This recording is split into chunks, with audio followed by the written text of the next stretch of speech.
Olá pessoal, bem-vindos a Trecheira Violenta. Eu sou Osvaldo. Eu sou a Karina. E o filme da vez tá todo mundo pedindo pra ser Late Night with the Devil ou pra ser Imaculada. Mas na real é o Ursinho Pooh Sangue e Mel 2. Mais sangue e mais mel.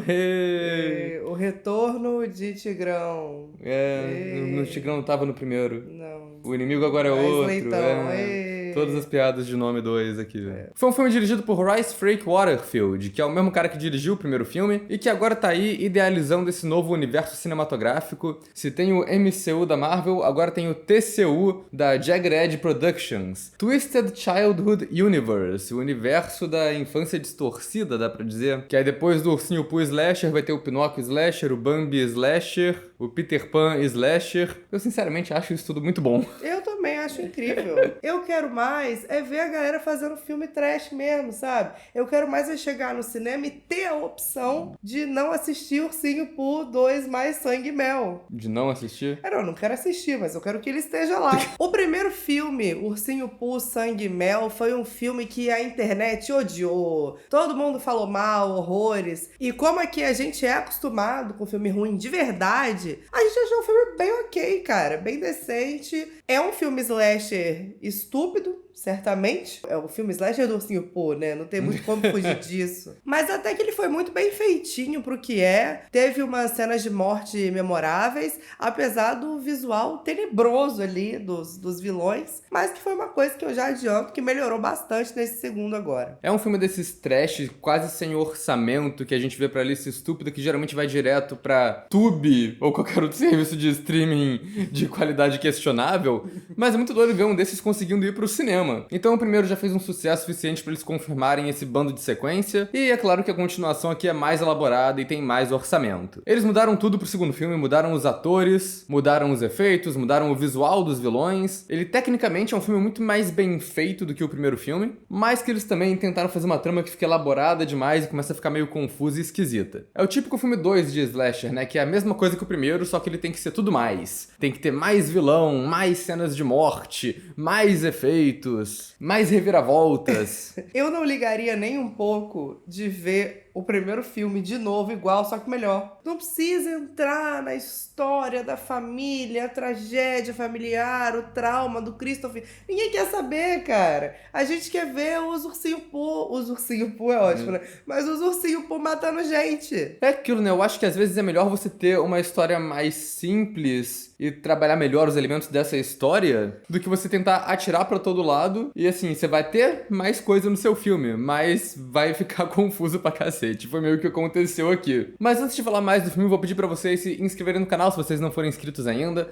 Comentem aí embaixo se vocês já assistiram Ursinho Pooh 2, Sangue e Mel 2. O que vocês acham desse filme? Deixem outras recomendações de filmes pra gente falar aqui no canal também. Acompanhe a gente nas redes sociais, os links estão embaixo na descrição do vídeo. Se você gosta do nosso trabalho aqui na Trecheira, seja membro. Quando você é membro, você ganha acesso a conteúdo exclusivo, escolhe alguns filmes que a gente fala aqui no canal através de votações e também apoia a gente, o que é sempre muito importante, né? Então é isso e vamos à trama. Depois que Christopher Robin escapa do Ursinho Pooh assassino, as autoridades descobrem o massacre que aconteceu lá no primeiro filme. O Christopher Robin é taxado de doido e assassino pela cidadezinha que eles moram e fica meio isolado do mundo lá. Mas tem uma parcela de pessoas que acreditam nele e que começam a invadir a floresta para caçar o Pooh e os amigos. Pooh então se reúne com seus amigos Leitão, Corujão e Tigrão e decidem que eles têm que ir pra cidade, lutar de volta. A trama, obviamente, vai ficando com muito mais reviravolta e coisas estúpidas no meio do que só essa sinopse inicial que a gente tá fazendo aqui. Mas antes de entrar nisso, né, vamos falar um pouco do visual do filme, que foi uma das coisas que mais me surpreendeu no primeiro. Nesse filme volta o mesmo diretor de fotografia, então o filme tem um visual parecido. Ele começa dando um susto, porque ele começa com uma cartela, e a cartela tá toda em papyrus, que não é possível eles terem feito isso de propósito a essa altura do campeonato. Mas eu acho que esse filme é bem autoconsciente. Ah, é. E de uma forma positiva. Ele não fica tentando puxar um monte de humor forçado o tempo todo. Ele é aquele tipo de filme autoconsciente que sabe que é estúpido, mas a piada é que ele tá levando isso tudo muito a sério. E o visual dele é realmente muito bom também, porque, tipo, o diretor de fotografia faz uma parada sombria e muito colorida também. Então, tem ambientes diferentes aqui, tipo, toda uma parte no final do filme se passa numa balada que tá acontecendo num bunker, sei lá onde que é, mas é tudo com iluminação neon, bonitinha. Às vezes o maluco tá sendo atacado na casa dele e tem uma iluminação iluminação rosa muito forte vindo pelas janelas, que não é nada natural, mas que deixa a cena bonita. Então, tipo, tá valendo. É um filme que não fica muito nessa coisa de, a fotografia tem que ser toda realista o tempo todo. Nossa, a primeira cena eu achei linda, que são as amigas no trailer. Achei tudo de muito bom gosto, colorido,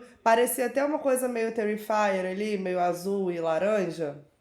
O que foi? Não, eu já imaginei o pôster do Ursinho Pooh 2, e aí, tipo, achei tudo de muito bom gosto, como a coach, assim, Karina Mark, do Trecheira Violenta. Mas você não achou lindo? Eu achei lindo aquele trailer cheio de luzinha, refletido no lago, cheio de luzinha também. E essa cena é importante, a gente já vê ali o grande trunfo do filme, que é como os vilões melhoraram. Que também não tem muito suspense, né? Na primeira cena eles já entregam ali, é isso que vocês vão receber, e a gente fala, ok, vambora. Isso foi uma das coisas que todo mundo reclamou do primeiro filme, inclusive a maior reclamação que a gente fez. O vilão, ele não parecia o Ursinho Pooh, isso tinha problemas de direito autoral, beleza, mas ele não parecia nenhum urso, e o rosto deles era claramente uma máscara estática, e era muito estúpido, porque era pra ser uma coisa mais emotiva, mas eles não mexiam. Esse filme tem um redesign brabo pro Ursinho Pooh, principalmente, né? Ele tem uma feição mais de urso, e a cara dele mexe agora. E eles dão muito destaque nisso.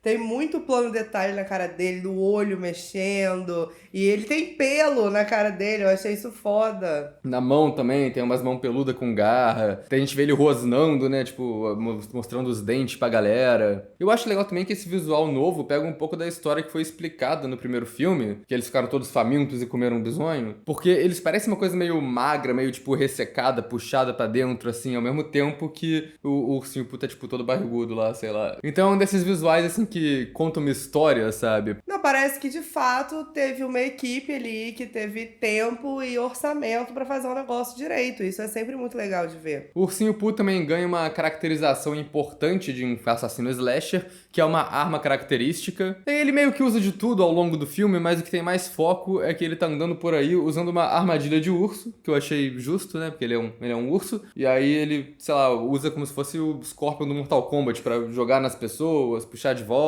É uma arma original? Não. Tem um personagem no Segredo da Cabana que usa uma arma parecida, mas no Ursinho Pooh ele usa de jeitos mais criativos e tem mais cenas de morte usando essa arma. É, mas no Segredo na Cabana é um urso que usa essa arma? Não é um cara. Então meu caso está encerrado. O Leitão, que eu lembro de ter morrido no primeiro filme, aparentemente está de volta nesse. Mas eu gostei que ele também teve um redesign muito completo, assim, que ele virou um bicho, tipo, grandão, gordão, com uma cara de porco mais realista. E ele fala até nesse filme. Eu confesso que eu fiquei um pouco triste, porque eu achei o visual dele maneiríssimo. E aí ele morre sem cerimônia nenhuma no começo do filme. Leva um headshot, a cabeça dele explode.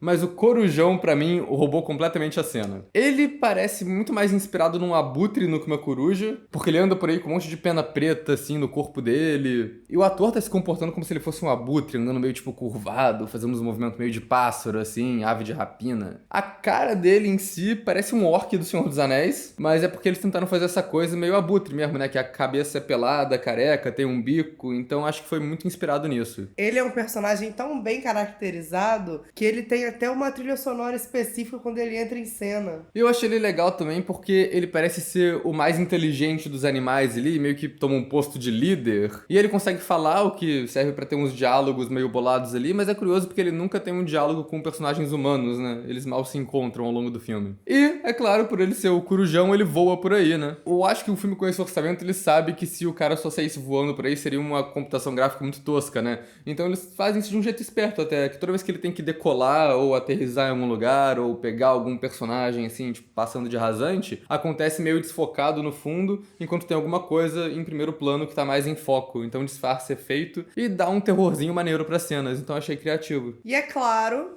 que ele, que a gente tava esperando, só entrou em domínio público esse ano, porque o livro dele saiu depois, é o Tigrão. Eu esperava mais do Tigrão, sabia? Eu também. Porque fizeram tanto fuzuê que o Tigrão vinha que eu achei que ele fosse ser mais grotesco. Eu tinha até dificuldade pra diferenciar o Tigrão do Ursinho Pooh, porque eu achei eles muito parecidos na caracterização. Em vários momentos, eu também. E eles também filmavam, né, com um monte de plano de detalhe, mas era tipo o mesmo tipo de máscara, só que um com as feições de tigre e outro com a de urso, mas que do jeito que tava lá tava meio que parecido. as cores parecidas também. O Tigrão, ele já é estabelecido como uma ameaça ali logo no começo, porque ele fica trancado numa porta de metal, e ele é considerado como se fosse o trunfo deles ali. Quando eles falam, ai, vamos atacar esses humanos de volta, eles não sabem que temos uma ameaça secreta. Aí a câmera vai pra porta, assim, com os barulhos, a gente já sabe que é o Tigrão e o super, hiper, hiper pulo do Tigrão. O que eu achei só mais legal do Tigrão, de diferente do Ursinho Pooh, é que se o Ursinho Pooh é meio Jason, no que ele é silencioso e mata todo mundo rapidaço,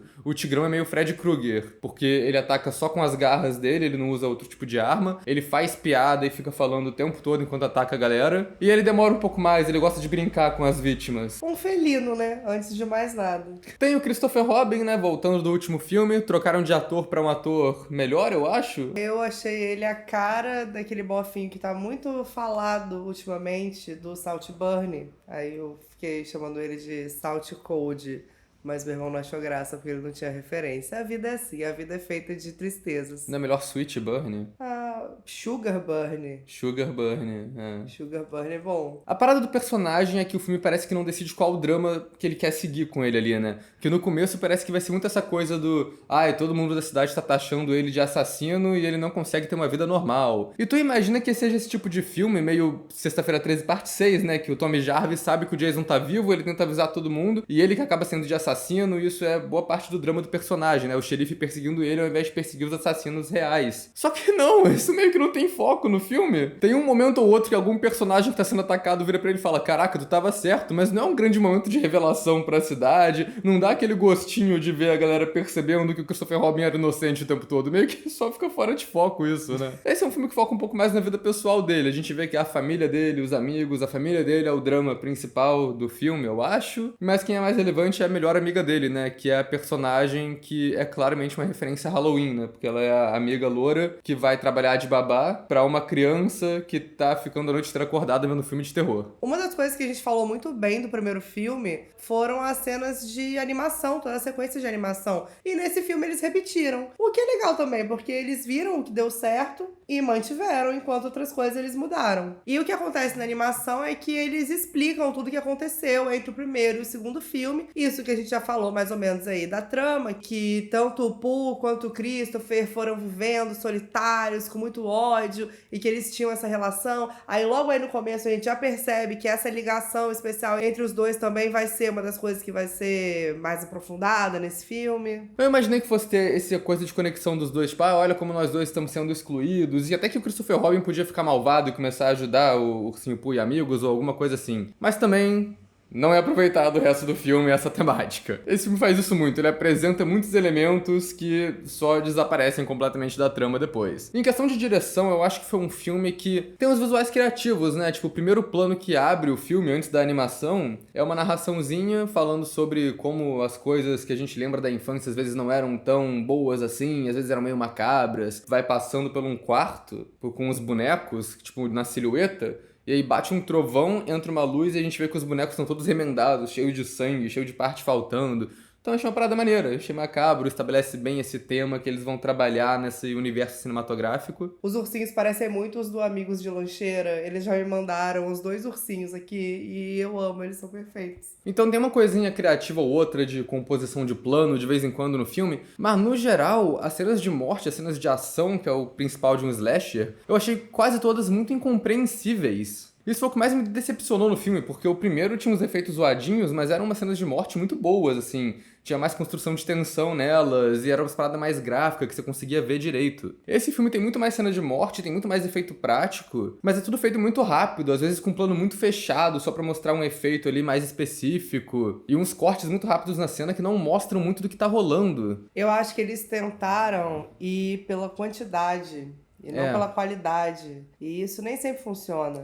Não, eu acho que acaba que esse filme, ele tem uma cena ou outra que é boa, mas no geral ele tem muita morte e pouca coisa memorável acontecendo. Tem uma cena que o Tigrão começa a atacar uma garota no final do filme, e ele tá, tipo, arranhando ela, e você vê, tipo, um monte de efeito muito rápido, um monte de corte muito rápido. Eu não entendi nem se a menina tava de frente ou de costas pra ele. E agora a gente vai falar um pouco mais da trama do filme, então a gente vai entrar na spoiler zone agora, porque é muito importante a trama de Ursinho Pooh 2. You've just crossed over into the spoiler zone. tem praticamente duas tramas acontecendo aqui, né? Que é a investigação que o Christopher Robin tá fazendo do passado dele e como isso conecta com o Ursinho Pooh. Tem a trama do Ursinho Pooh e amigos invadindo a cidade e matando um monte de gente. E a investigação do Christopher Robin toda, pra mim, foi a coisa mais complicada e desnecessária possível. Ele tá indo numa terapeuta que tá fazendo uma parada de hipnose, terapia de sono com ele, que é uma trama que foi, tipo, muito copiada do filme do Five Nights at Freddy's que saiu ano passado. Que, assim, de tanta coisa pra copiar, foram copiar filme ruim. Aí a galera tem que me ajudar a ajudar eles também, né, gente? Porra. E é, tipo, é tão específico, sabe, que ele tá fazendo essa terapia pra, na hipnose dele, pra ele ter uns flashbacks da infância e conseguir lembrar o rosto do cara que sequestrou o irmão dele. Eu tenho duas coisas pra falar sobre essa cena. A primeira é que a cena da hipnose foi muito difícil pra mim, porque eu tava com muito sono. E aí foi muito difícil me manter acordada, porque eu me senti muito sugestiva a tirar um cochilo nessa hora, mas eu venci, mais ou menos. Você venceu não, né? Você dormiu. Não dormi, eu fechei o olho rapidinho e voltei. A segunda coisa, ao mesmo tempo que essa trama é muito complexa, ela é simples. Não é uma história que precisa ser explicada tanto, sabe? Eu acho que eles fazem ela ser mais complicada do que ela é. E aí isso foi me incomodando, porque eles não paravam de explicar a trama. E assim, porque você lê num jornal, tinha um doutor na cidade que tava fazendo experimentos estranhos. E você vê no outro jornal, porque o irmão dele foi sequestrado. Junto com outras 6 crianças. Junto com outras 6 crianças. O que é, gente? É óbvio que o irmão dele foi transformado nos bichinhos. E aí demora muito tempo pra isso acontecer e isso me tirou um pouco ali da trama. E o que eu acho bizarro é que essa história meio que vem do nada. Quer dizer, eu não lembro tanto da personalidade do Christopher Robin no primeiro filme, mas eu tenho quase certeza que ele não tava numa saga de encontrar o irmão perdido sequestrado dele quando criança, né? Então é uma caracterização que é tirada do nada. E aí é exatamente isso que você falou, parece que eles só colocaram todos os clichês de um filme de investigação sobrenatural só porque tinha que estar lá. Eles colocam ele pesquisando no Google, encontrando esses artigos, e aí depois, quando ele finalmente lembra o rosto do sequestrador, ele descobre que é o zelador do hospital que ele trabalha. Ele vai lá atrás desse zelador, que é interpretado pelo ator veterano Simon Callow. E aí eu quero fazer um exercício aqui. Eu vou ler aqui a descrição do Simon Callow na página de Wikipédia dele. Simon Callow é um ator britânico, conhecido como ator no palco e na tela. Ele recebeu vários prêmios, incluindo o Laurence Olivier Award e o SAG Award, além de indicação para 2 BAFTAs. Ele foi nomeado comandante da Ordem do Império Britânico por seus serviços de atuação prestados pela Rainha Elizabeth. Nossa, tá de sacanagem. E agora ele tá fazendo Ursinho Pooh Sangue Mel 2. O sequestrador é o típico professor enredo, que é um ator mais famoso, que tá fazendo um filme que ninguém liga. E aí ele vai lá e só desembucha toda a trama numa atuação boa ali na cena que precisa. E ele explica tudo que a gente já tinha imaginado vendo as reportagens, né? Que, eu sequestrei seu irmão, levei pro cientista e ele fez uns experimentos nele. Mas aí o Christopher Robin tem mais uma cena que ele começa a ver artigos do cientista e começa a ouvir umas gravações que não faz nem sentido ele ter encontrado, porque o cara tinha acabado de falar que ele tacou fogo em tudo, que ele não queria que nada daquilo visse a luz do dia, e aí corta pro Christopher Robin, encontrei essa gravação aqui, vamos dar play. E sabe qual é o pior de tudo? Ele descobre que o Ursinho Pooh é irmão dele, e no final, nada disso faz muita diferença, porque ele só tem um diálogo meio tipo, caraca, Billy, é você? E o Ursinho Pooh caga na cabeça dele, e ele dá uma machadada na cabeça do Ursinho Pooh e acaba o filme. Tipo, não fez diferença nenhuma. Já que eles querem fazer, desenvolvimento de personagem, drama, faz um encontro pelo menos.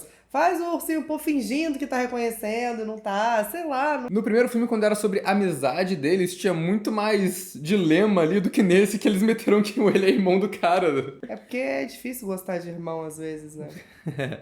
E além dessa parada toda, que não tem nada a ver com o primeiro filme, ele meio que contradiz tudo que o primeiro filme estabelece na cena inicial dele. Porque relembrando essas memórias de infância, o Christopher Robin descobre que o Pooh nunca foi bonzinho, ele sempre foi meio cuzão, ele sempre foi assassino, comia gente...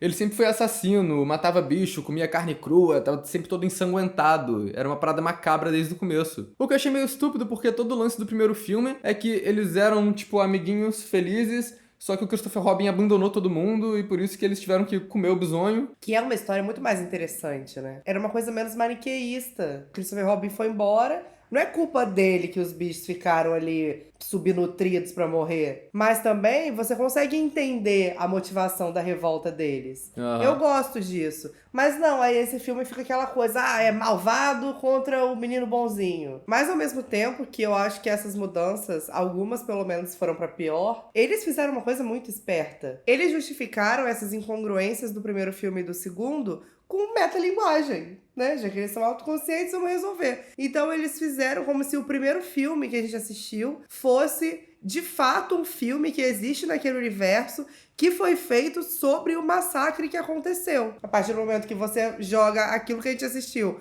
como uma ficção dentro da ficção, você tem liberdade para mudar a realidade dentro da ficção. Quem diria, né? Que o Ursinho Pooh, Sangue e Mel 2 ia trazer esse nível de reflexão aqui pra gente. E eu acho legal porque isso acaba justificando também por que muda o ator do Christopher Robin, mudou o visual de todo mundo. Achei que precisava mudar tudo também. Não precisava. Podia deixar algumas coisas que funcionavam melhor antes. Mas entendo também, né? A pressão de ter que fazer mais sangue, mais mel, mais violência, mais roteiro confuso. A parte slasher, que geralmente é a parte mais interessante, pra mim foi o que eu já falei, né? Tipo, tem boas ideias aqui, algumas cenas são muito boas, outras são mal filmadas, eu diria. A cena do começo que você falou do trailer é muito boa. É o tipo de cena que mais pega o espírito do primeiro em questão de, tipo, mortes extravagantes. Acho que esse começo é a parte slasher mais impactante do filme. Quando essa cena acaba, eu falei, acho que eu quero ir embora.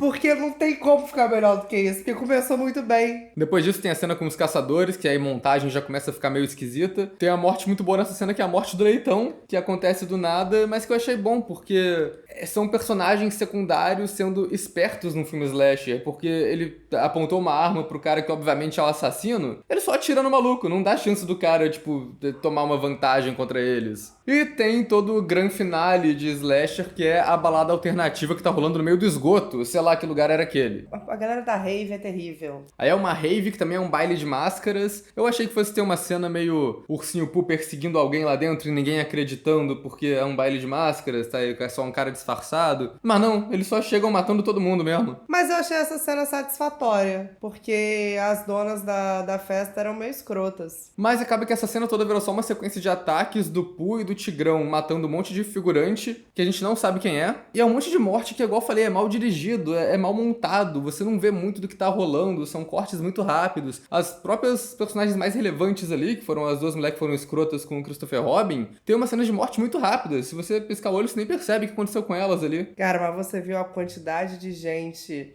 nos créditos finais creditadas como raver? Tinha muita gente naquela festa. E aí tem uns momentos só meio estúpidos, tipo o cara indo se esconder do Ursinho Pooh dentro de um forno, e aí o Ursinho Pooh só liga o forno e mata o cara. Tipo, o que ele achou que fosse acontecer? E sei lá, cara, como nenhum desses personagens importa, eu achei que boa parte dessa chacina foi só uma grande enrolação, muito tempo pra matar uns figurantes, assim, que nem tiveram mortes muito boas. Uma coisa que a gente não falou ainda, foi um ponto de destaque pra mim também, esse cara que vai caçar o Ursinho Pooh e leva um tiro na cara, que acho que é um dos grandes momentos ali de efeito prático do filme, e aí ele já chega com a cara estourada, aí quando ele tira o curativo, ela tá pior ali, que quanto mais vai ficar cicatrizando, vai ficando mais esquisito. Mas aí ele chama o Christopher Robin pra ir no hospital e só fala, pô, bicho, tu tava certo o tempo todo. E não fala nada de útil pro menino. Não. Mas nem pra falar, tipo, pô, matamos um deles. Não, Ou, não tipo, falou nada. tinham mais dois. Fala nada. Mas validação é um negócio legal também, né? Às vezes o Christopher Robin se sentiu validado ali com... Ai, uma pessoa acreditou em mim. Pra encerrar esse vídeo, a gente vai entrar naquela seção dos vídeos do O que mais tem no filme, onde a gente fala de coisas aleatórias que acontecem no filme sem aparentemente muito propósito. Então, o que tem nesse filme? Tem a primeira cena que apresenta os pais do Christopher Robin, a mãe dele abre o secador de talher e tem um monte de faca apontada pra cima, e tem tanto foco naquilo que você sabe que alguém vai cair naquela porra depois, e o Ursinho Pooh joga ela ali pra matar ela mais tarde. Tem um menino fã de filme slasher, que é o que a amiga do Christopher Robin tá sendo babá. É um menino chamado Fred, que tá vestido de Fred com a máscara do Jason. E ele coloca armadilhas pela casa, né? Dá muito foco pra isso. E você imagina que quando o Ursinho Pooh inevitavelmente atacar, essas armadilhas que ele colocou na casa vão ser úteis pra alguma coisa. Mas não é útil. Eles só conseguem fugir porque o Ursinho Pooh procurou no lugar errado. E aí eles usam um carrinho de controle remoto com uma câmera pra gravar o Ursinho Pooh entrando na casa deles. E depois, o menino pega essa gravação no iPad e mostra pra polícia. E você imagina que, de novo, isso vai ser a conclusão desse arco do Christopher Robin. Tipo, olha só, a polícia agora tá acreditando neles, tá todo mundo indo atrás do Ursinho Pooh agora. Mas também não é relevante. Isso nunca mais é mencionado. Uma coisa que me chamou a atenção, que eu achei muito curioso... Tudo bem que a gente sabe que gringo tem uns hábitos de higiene meio duvidosos. Mas o Boff toma banho de fone de ouvido. Como é que esse homem, ainda que seja um fone de ouvido à prova d'água, como é que ele limpa as caracas do ouvido? Esse cara eventualmente é atacado e o Corujão derrete a cara dele com um vômito ácido, que é uma habilidade que ele tem, aparentemente, e ele nunca mais usa ou é mencionada no resto do filme. Aí tem todo o lance da personagem da irmã do Christopher, isso eu achei muito mal feito. Ela fica se referindo a si mesma como coelhinho o filme todo, ela insiste em ser chamada desse jeito. Ela tem um fascínio ali pelos animais, ela faz os animais de pelúcia dela. E daí ela é sequestrada pelo Ursinho Pooh e parece que vai ser um grande preparo, né? Que ela vai ser o próximo experimento, vai ser misturada com um coelho pra virar a lebre do grupo de amigos do Ursinho Pooh, né? Mas ela só aparece. Ela volta pra casa e fala, ué, tava ali, voltei. O filme, eu achei que eu não tinha pegado essa parte. Realmente o filme não falou como que ela saiu. Não, ela só tava na casa o tempo todo, a polícia encontra ela. O Tigrão, ele só some do filme, ele enfrenta o Christopher Robin lá na balada neon, ele não morre, ele só toma um tiro e fala, pô, vou ter que ir embora. Ele sai, nunca mais aparece. O Corujão, no final, cara, ele aparece seguindo a garota tá correndo pelo meio do mato, e ele tá voando por cima dela falando, tipo, tô te vendo, hein, garota. E depois ele nunca mais aparece também. Tipo, ele não faz nada, ele não ataca ela. E acho que esse é o mal do universo compartilhado, né? Que parece que esses filmes, eles não funcionam sozinhos. Eles só vai fazer sentido quando tiver uma continuação. Se você parar pra pensar nesse filme como uma coisa separada, é um filme slasher que os protagonistas todos sobrevivem, os vilões quase todos sobrevivem também, ninguém se enfrenta muito ali.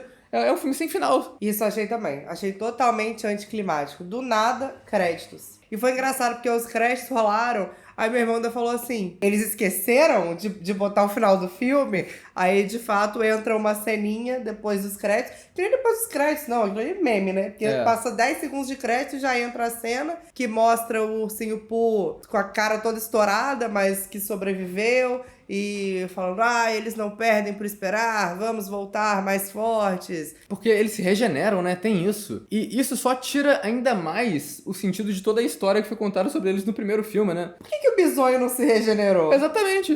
Porra, se eles estavam com tanta fome e eles se regeneram, come um braço, o braço volta. Não precisava matar o bisonho como ele inteiro. Às vezes ele só era chato também, né? Tem isso. Mas aí, porra, não precisava matar o bicho. Mas pra mim o mais decepcionante, Karina, no pôster do filme, o Ursinho Pooh tá com uma motosserra em chamas, né? Não teve. Teve. Ele só não usou. Ele mata gente com todo tipo de coisa no filme inteiro. No final, quando ele arranja uma motosserra pegando fogo, ele persegue o Christopher Robin um pouquinho na floresta com ela, depois ela para de funcionar porque ela tava pegando fogo. E ele nunca usa ela pra nada. Mas eu nem acho essa arma mais icônica, não. Eu acho a armadilha de urso muito mais legal. Pois é. Mas aí eles deviam ter feito um pôster com a armadilha de urso, né? Aí faltou a visão dos designers, né? Do briefing, sei lá. Ursinho Pooh Sangue Mel 2, pra mim, é um filme que conseguiu a proeza de ser melhor e pior que o primeiro ao mesmo tempo. Ele tem mais qualidade técnica, os monstros são muito melhores, não tem nem comparação. Mas ao mesmo tempo, pra mim, esse é um filme que entrou nesse buraco maldito de universo cinematográfico que serve de escudo pra um roteiro cagado, pra fazer filme com história complicada e sem final. Então, assim, eu prefiro a simplicidade da trama do primeiro filme. Mas é aquilo, né, gente? Ainda é um filme slasher divertido pra quem só quer ver um sangue, umas mortes, umas frases de efeito. E a categoria que a gente coloca, não tem como ser outra, é trecheira. E eu quero mais ver trecheira no cinema mesmo. Eu quero que esse gênero pouco valorizado seja cada vez mais valorizado no mainstream. É isso. Beijos a todos.